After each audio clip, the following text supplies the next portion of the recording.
Well, good morning, and yes, Merry Christmas, and I hope everybody had a great holiday. Today is Thursday, December 26, 2024, and I am Kenny Polcari, your host of the party, and here are the things you need to know to get your day started. Well, stocks rose pre-Christmas, right, on Christmas Eve, on Tuesday the 24th, and they are weaker post-Christmas. Futures are down this morning. Europe is closed for Boxing Day. There is no economic data to worry about between now and the end of the year. The 10-year bond is now above 4.6%.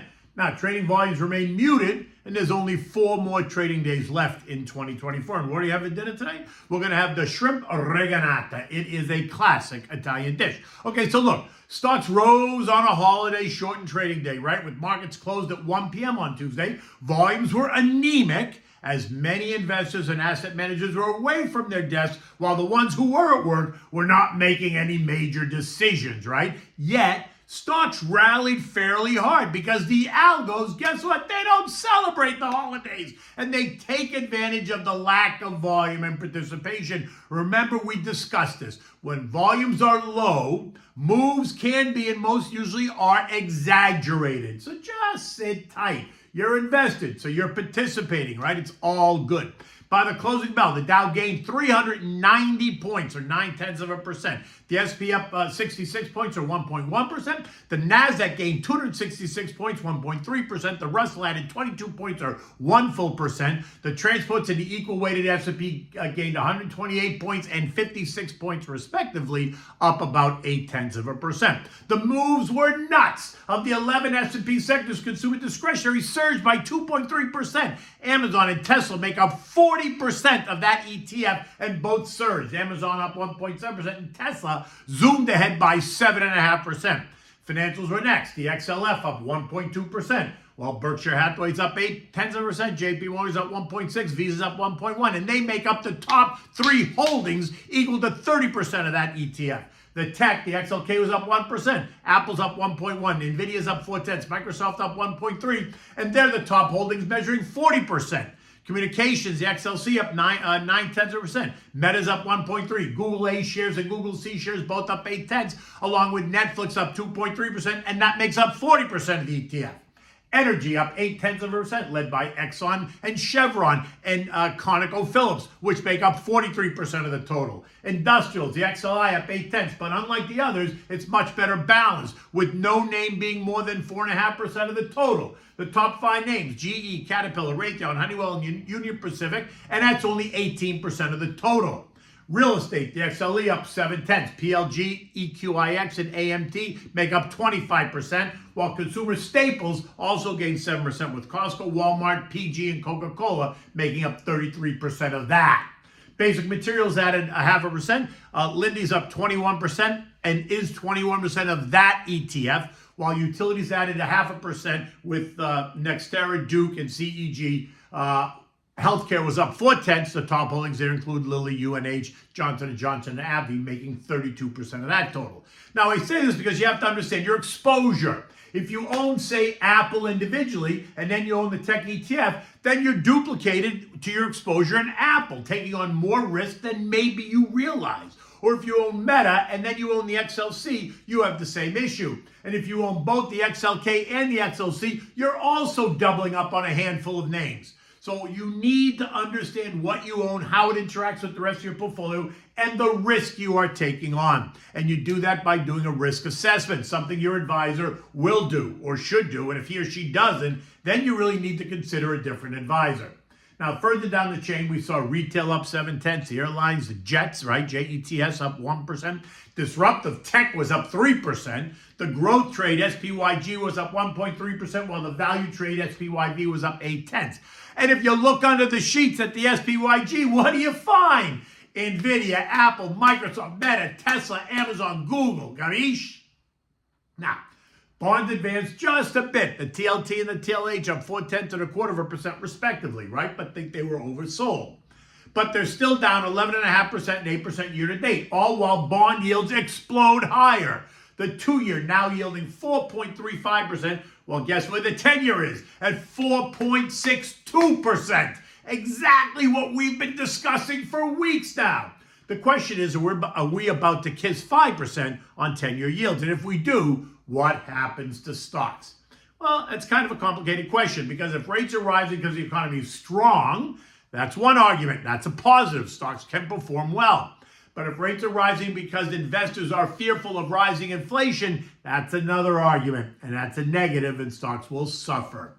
The VIX, which is the fear index, retreated on all this excitement, falling 14% on Tuesday as stocks advanced, taking it right down and through both the short-term and long-term trend lines, leaving it once again in that complacent territory, ending the day at 1427. This morning, though, the VIX is up 7% at 1531, still below resistance at 16, 16.5, and 1740, the three lines. But again, all that means is keep your eyes on those levels. A breach of one will most likely mean a breach of the next, and then if investors get anxious, it's going to cause a breach of the third one, and that's going to send the VIX surging again, causing stocks to decline. Oil trading at 70.52. It's up 3.25% in just the last 5 trading days. It has now pierced 2 trendline resistance levels and is now in the 69, 73-ish trading range. The latest API, reported that U.S. crude stockpiles fell by 3.2 million barrels per day, and there's more talk of Chinese stimulus measures coming.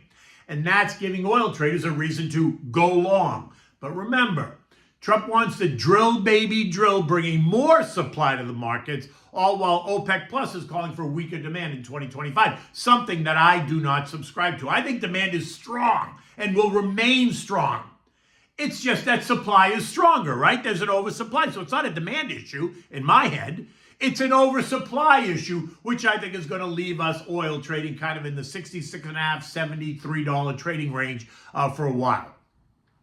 Gold, which traded down to $2,600 last week on the 19th of December and found plenty of support, is now up $40 since, leaving it just below the intermediate term trend line at $2,650.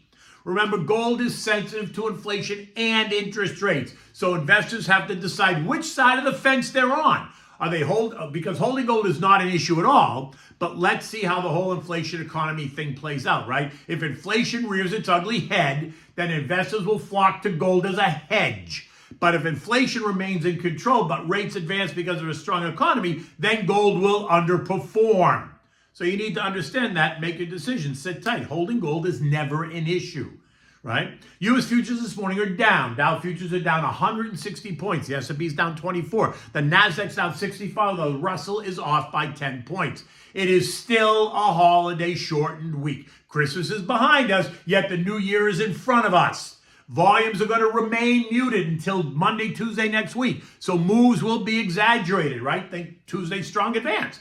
Next week is also the holiday as well. Wednesday's January 1st, so the markets are closed. So enjoy yourself, enjoy your family, take a break. Your portfolio, if it's well diversified, is going to be fine. No reason to panic. European markets are closed today for Boxing Day. Eco data is a non-event until we move into the new year, so don't overthink it. The S&P ended the day up 66 points on Tuesday at 6,040. My sense is that this is the top for the rest of the year. And if it is, it ain't so bad. The Dow's up 15% year to date. The S&P's up 26% year to date. The Nasdaq's ahead by 34% year to date, and the Russell is up 11.5%. The official Santa Claus rally period began, It's already begun and ends on January 3rd, next Friday. And then we get to dissect the January effect, or as my friend Stan Solo from CFRA says, the January barometer. In effect, when the year starts with a January gain, then the broader market has advanced by about 18% for the total year. However, if January ends negative, then the broader market ends the year in the red. Not huge, but negative. So sit tight. While this chapter is coming to an end, the new chapter is only days away. Okay, so what do we have for dinner tonight? This is a great dish. It's simple to make. It's a great holiday dish. Maybe even for New Year's Eve, you're having some people over, throw this in the oven. Cooks in 10 minutes. It's simple. Shrimp Oreganata. It's a classic Italian dish. For this, you need the shrimp cleaned and deveined, You want large shrimp cleaned and deveined, or jumbo even. Olive oil, white wine, butter, breadcrumbs, salt, pepper, oregano, crushed red pepper, chicken stock, parsley, 6 cloves of minced garlic, if not more. You have to love garlic. Fresh lemon juice, and Parmesan cheese. You want to preheat your oven to 425 degrees. Now, in a large saute pan, you're going to heat up, on medium heat, heat up some olive oil, the minced garlic, saute for 3 minutes, add in a handful of breadcrumbs, a tablespoon of fresh lemon juice, the chopped parsley, 2 teaspoons of oregano, a bit of crushed red pepper, depending on your taste, and a handful of the grated cheese. Mix it well, remove it from the heat, just set it aside, right? Now, rinse your shrimp, pat them dry with a paper towel, season them with salt and pepper, arrange them nicely in an oven-proof baking dish, right? Put the tails kind of pointing up. Top the shrimp with the breadcrumb mixture. Add 3/4 cup of chicken stock and 1/4 cup of white wine. You know me, Pinot Grigio, it's a margarita. Top the shrimp with butter, each piece, and then drizzle a bit of olive oil. Put it in the oven, cook it for 10 minutes. Then turn the oven from bake to broil and let them just brown up on the top. Now, it happens quick, like in 2 minutes, so do not move. When it's done, take them out of the oven and serve them with nice, warm, crusty Italian bread to just soak up the sauce. It is delicious. You can use this as an appetizer. You can use it as dinner. You can even take this and put it over linguine if you want.